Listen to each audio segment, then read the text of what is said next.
Good afternoon, everyone, and welcome to this episode of the Gibbons 2021 Employment Law Forum webinar series. My name is Nathawit Sirikan, and I am a moderator today. I'm an associate of Corporate and Commercial Department in the Gibbons Bangkok office.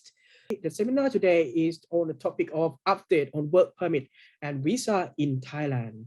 It is such a great honor that we have our Ms. Kun Penrer Petmani, our Senior Associate of Corporate and Commercial Department in Bangkok, to be the speaker today. She will provide an insight information about requirements of work permit and visa, especially the special requirements during the COVID-19 pandemic. It's time to turn the stage to Kun Penrer Petmani. Kun Penrer ครับ Kun Fern. Let's begin the seminar ครับ Thank you, Kun Nathawit, for warm introduction, and good afternoon, everyone. It was my pleasure to see you again this year in our employment forum. So today we will discuss about work permit and immigration matters in Thailand. So our presentation will cover the work permit, what I consider as working in Thailand, and the exemption. And if you are not work permit exempted, what are the criteria or requirements to apply for the work permit? We will discuss about the difference of visa, the stay permit, and the long-term permission of stay, and what will happen to the company and to the foreigners for the non-compliance. And we also discuss on the overview of the Thailand Pass. So let's start with the definition of work. So under the Royal Decree on Managing the Work of Foreigners 2016, it defined the definition of work, which is quite broad. So the work under this law, which is the main governing law of the work permit in Thailand, say that work means perform any professional work, regardless of whether or not you have an employer. But the exemption also offered to those who is the foreign business license holder under the Foreign Business Act. I understand that many of you in the seminar may familiar with the Foreign Business Act. It is the governing law that govern the foreigners who perform work in Thailand. So under the work permit exemption, the law provides exemption for those foreigners who occasionally enter to Thailand to perform some kind of activities, for example, to attend the conference, to be a speaker, to attend the training or workshop, or the person who enter into Thailand for the business purpose that Thai government already, currently Thai government already announced the smart visa that many of you may have heard about, the S-curve and the target business under the promoted business in Thailand under the BOI. And one group categories of the work permit exemption is the person, the representative of foreign juristic person who obtained the license under the Foreign Business Act. Currently, in practice, the Department of Employment, they provide work permit exemption for the representative office manager or regional office manager who have a foreign business license. I would like to share some information that in the past, in order to apply or establish a representative office, such entity need to obtain the foreign business license from the Ministry of Commerce.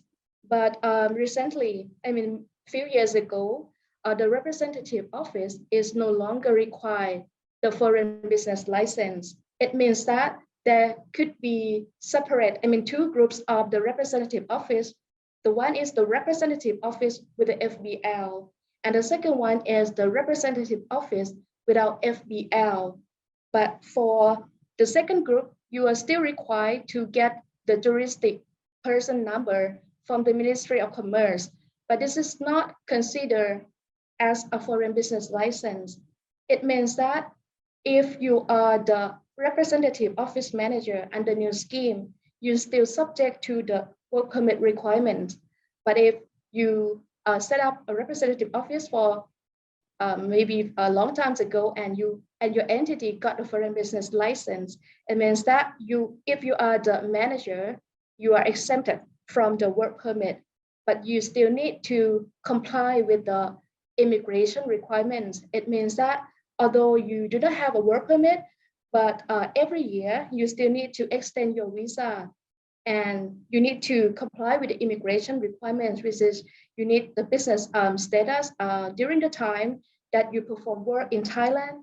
You're still subject to the re-entry permit. You're still subject to the 90-day report that we will discuss later on. These are some of general requirements of the work permit. So in order to apply for the work permit, the applicants or the employee, you need to obtain the non-immigrant B visa or non-B visa from the Royal Thai Embassy or consulate overseas. There is a possibility to convert your tourist visa. For example, you may enter into Thailand with visa exemption. For example, for American passport holder, you can enter into Thailand without visa, and there's the process of visa conversion in Thailand from the visa exemption of tourists into the non-immigrant B visa. Because in order to apply for the work permit, this is the important criteria that you need to comply if you would like to obtain the work permit in Thailand.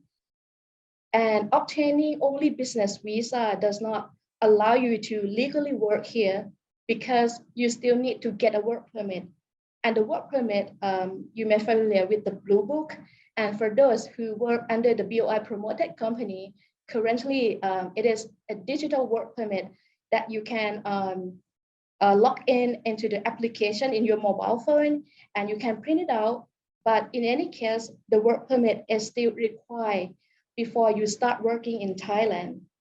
And when you get the non-B, when you get the work permit, you still need to maintain the business visa status and the work permit at all times that you perform work in Thailand.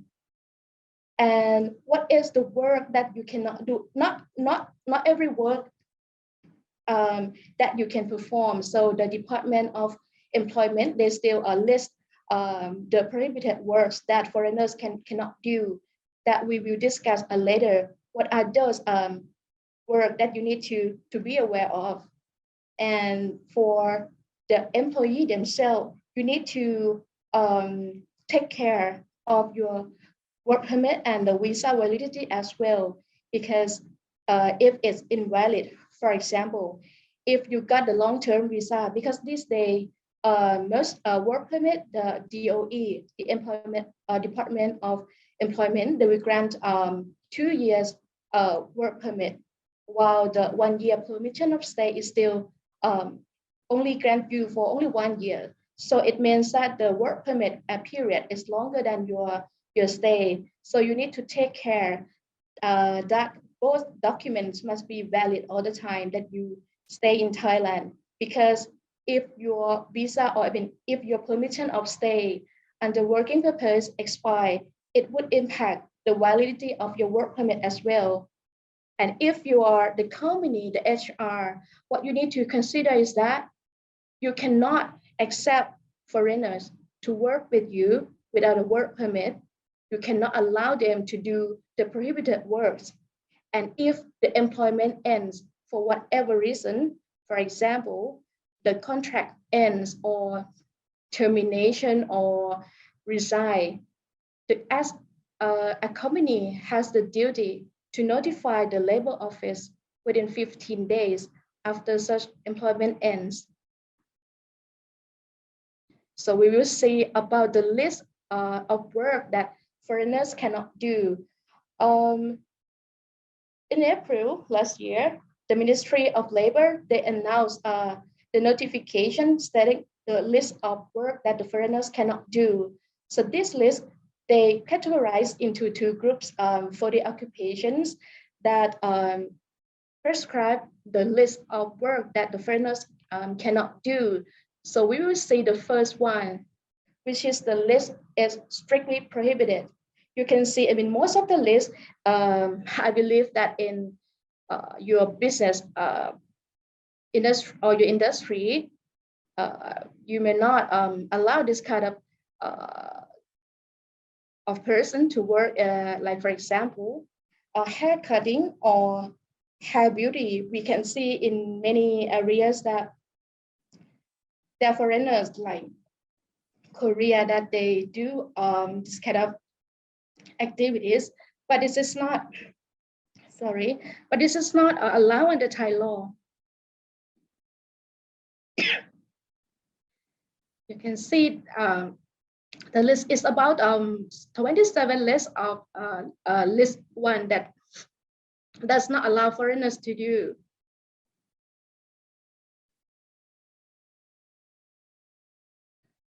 For the second group, it's about the occupation that allow, I mean, with some flexible that they need. This kind of group is like to easily understand is accounting service, the civil engineer or the architect professions. But in the past, this group of profession is very strict. But under the new list, it is eligible to apply for the work permit for those who will work as an accounting or engineer or architectural works. But this person, they need to get the approval or the license from the profession authority in Thailand, for example, from Architect Council of Thailand or from engineering. So whether you got the license, the professional license from your country, but if you perform this kind of work in Thailand, you need to get the license under the Thai authority as well. And once you get this license, you still need to get the work permit, and the license, this license, the professional license, is required for the work permit application and the renewal. For the list 3 is it's almost the semi-skilled worker that, for example, the dressmaking, hat making, and a person who perform work in agriculture or fishing industry. And the last one is, for example, shop attendants. We may see a Burmese a person from neighboring country who is the shop attendants. This is possible under list 4, but they still require the work permit, and the process of the person who apply for the work permit, I mean for Burmese or the person from neighboring country, may be a little bit different for from those who apply as a skilled worker that we discussed earlier. So what I just mentioned earlier is about the work that foreigners cannot do, but there are some activities that in real life, not only situation that will allow you to work easily in Thailand, some are, like for example, if you work in manufacturing industry, it could some kind of technical error, technical issue in your company, and you require the expert from parents company to fix this problem in your company. So the Department of Employment, they issue the list that allow person, the foreigners, to perform activities on an urgent and necessary basis. So they are categorized into 16 groups. Most of the activities are technical, organizing meeting, training, or seminar. So this kind of urgent and necessary work is for the person that may not have enough time, that this is quite an urgent and emergency for the company to fix or resolve the issue at your company, and need to get or to be in Thailand as soon as possible. So under the urgent and necessary work, or we normally call an urgent work permit, this group of person are allowed to enter in Thailand with any kind of visa or visa exemption. So it means that when you are in Thailand, the DOE expect that you rush to submit the urgent work permit application as soon as possible. In practice, The application must be submitted to the labor office within 3 days upon your arrive to Thailand. So not only under the urgent and work permit applications, it's not only the documents that require from the foreigners, but the company that agrees such person to perform activity in their place need to provide support, acting as the employer, which is provide the corporate documents, provide assistance to submit an urgent work permit application so that this person can perform activity at your place. In the past, there are many disputes that when it comes to dispute to DOE, the company claims that they do not know or not agree for this person to attend or do business meeting or seminar at their place. So the DOE, they try to fix this issue and they ask the companies to provide support to sign some forms. It means that your directors need to sign some paperwork and submit the urgent work permit application for those foreigners who may work with your supplier company in overseas, but for some reason need to fix some technical issue at your company in Thailand. But this person does not need to be registered under your payroll. So we will say the penalties if any person or the company not comply with the work permit requirements for the foreigners. So they are fined and for working without work permit. But the serious issue is that deportation and blacklisting. Currently, there is still no regulation that unlock the blacklisting. So be careful that if you work without the work permit, it's not just paying the fine, but it could prevent you from entering into Thailand as well. And for the employer, from the company, there are still so fine and imprisonment penalty. You could be banned from employing the foreigners for 3 years. And like we mentioned earlier, when the employment ends for whatever reason, the company has the duty to notify the labor office that the employment ends, and this notification must be submitted to the labor office within 15 days. So we will see about the visa requirements. In order for foreigners to visit Thailand, basically it will be depends on the purpose of their stay or their visit in Thailand. For example, if they would like to work or attend a business meeting or retirement, or they might get married, have Thai family. So the foreigner must stay in Thailand under proper visa that fit their purpose in Thailand. When they are here, the visa generally you need to obtain from the Royal Thai Embassy or Royal Thai Consulate abroad.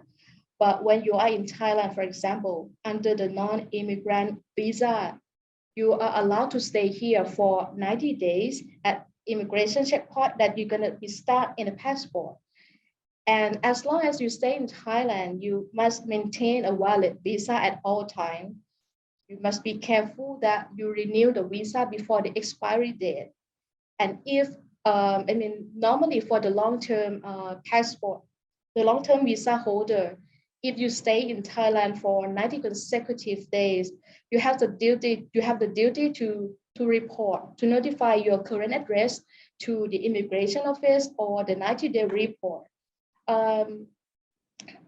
During the COVID situation, many persons, they might not get a long-term permission of stay in Thailand, but they do the COVID extension. But if you stay in Thailand for 90 consecutive days, you still have the duty to report this to the immigration office as well. Many of you may have heard, a few years ago, there is hot topic, the TM30, that asked the landlord to notify to the immigration within 24 hours when foreigners are at their place.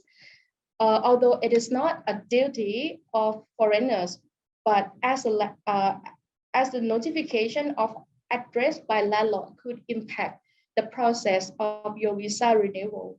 So you must be careful to discuss with your landlord that this is one of key requirements that you need to present to the officer when you do the visa renewal, that the landlord already notified the TM30 to the immigration office. And one day, if you stay in Thailand and maybe you would like to move to a new company or you need to relocate to other countries, you need to cancel your long-term stay with the immigration office when your employment ends. But if a short-term, maybe a short-term overseas trip, and you still come back to Thailand on a working purpose or on other purpose, you need to get the re-entry permit before leaving the country. Because if you leave Thailand without the re-entry permit, it means that when you come back, that visa is already expired. It means that you cannot use the non-immigrant B visa, but it could be possible that you are in Thailand as visa exempted or as a tourist, which will be impact your work permit in Thailand, whether your work permit has long validity. So you must be careful that you get the re-entry permit before leaving the country. Yes. So for this topic, I have, from my experience, I have a lot of questions from the foreigners, because in Thailand, we normally call what stamp in the passport as visa. So everything considered as visa. But there is some difference, because like we mentioned, in order to enter into Thailand, you need to get the visa, and the visa can be obtained from the Royal Thai Embassy or consulate abroad. Like for example, non-immigrant B visa, O visa, F visa. So when you are in Thailand, you will get a stamp, small stamp in your passport, which is the entry permit. So many people are confused, because I would like to show you this. This is the visa that you get from the Royal Thai Embassy or consulate abroad. So the validity of your visa, it means that you need to enter Thailand within this date. If you enter Thailand after this, it could be possible that you are in Thailand under tourist or visa exemption, or you are not allowed to use visa anymore. And when you enter into Thailand, you will get the stamp, which is entry stamp or permit of stay. So you need to consider this stamp, which is allow you to stay in Thailand. It will state that you are admitted to stay here until which date. And if you can fulfill the immigration requirements, you are eligible to extend your entry stamp or permit of stay to a long-term permission of stay, which you normally call a one-year visa. So these are different visa matters, and just a little bit confused to many foreigners. Like in Thailand, we normally call everything visa. So be careful that you know that this is the last date that you can stay in Thailand to avoid the overstaying visa.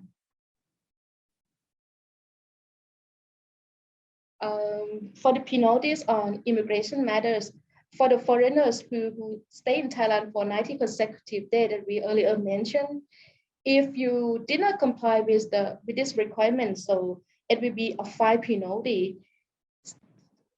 So I would like you to keep in mind that, I mean, for those who has a long-term visa holder or person who stay under the COVID visa extension, but they stay in Thailand for 90 consecutive days, you have a duty to report the 90 days to the immigration office. And this is the overstaying our visa matter. In the past, many foreigners may think that, okay, I only pay fine for 500 baht per day, and that's all. You can stay here and do the overseas overstay like many times, but currently it's not only paying fine for overstaying your visa. I would like you to be careful that there is still the backlisting from entering into Thailand. If you voluntarily notify to the immigration office that you are overstayed, if the period is less than 90 days, so it's still okay. But if you get arrested, even you overstay for few days, the backlisting into Thailand is 5-year period. And if you overstay for more than 1 year, which is possible, we got many cases and inquiries from the clients that they overstay like for few years, but there is still no solution because the backlisting is still 10 years and there is still no unlock on the backlisting. So this is how to report the 90 days. It's quite easy this day because you can notify in person by post, or you can submit it online. So the 90 days, generally, you do not need to submit on the due date only, but it can be submitted in advance, 15 days before or 7 days after. It's the right time that we need to end our presentation today, our discussion today. Thank you very much. Indeed, Kun Pendra, for your insightful presentation and respond to the question. And we apologize for the audience that we cannot pick up all of your questions due to the high volume of the question today. And as mentioned earlier at the beginning of the forum, that this recording will be uploaded to our Facebook channel. You can search to a Facebook channel by using our firm, Thailand Gibbons. And if you are interested in other section, you can explore more information about the schedule and the next topics on Monday. Kun Pendra will also be on Monday with the same topic, but she will deliver a presentation in Thai. If you are still interested in this topic, you can follow Kun Pendra on Monday. And at the end of the presentation, we will distribute the feedback survey to you. Please so kindly respond to our feedback, which is very high appreciated, and we will send you slide materials after that. And thank you very much for your time, all the audience, and we need to end the presentation and forum today. Thank you very much, Kap. Thank you, Ka. Have a good weekend.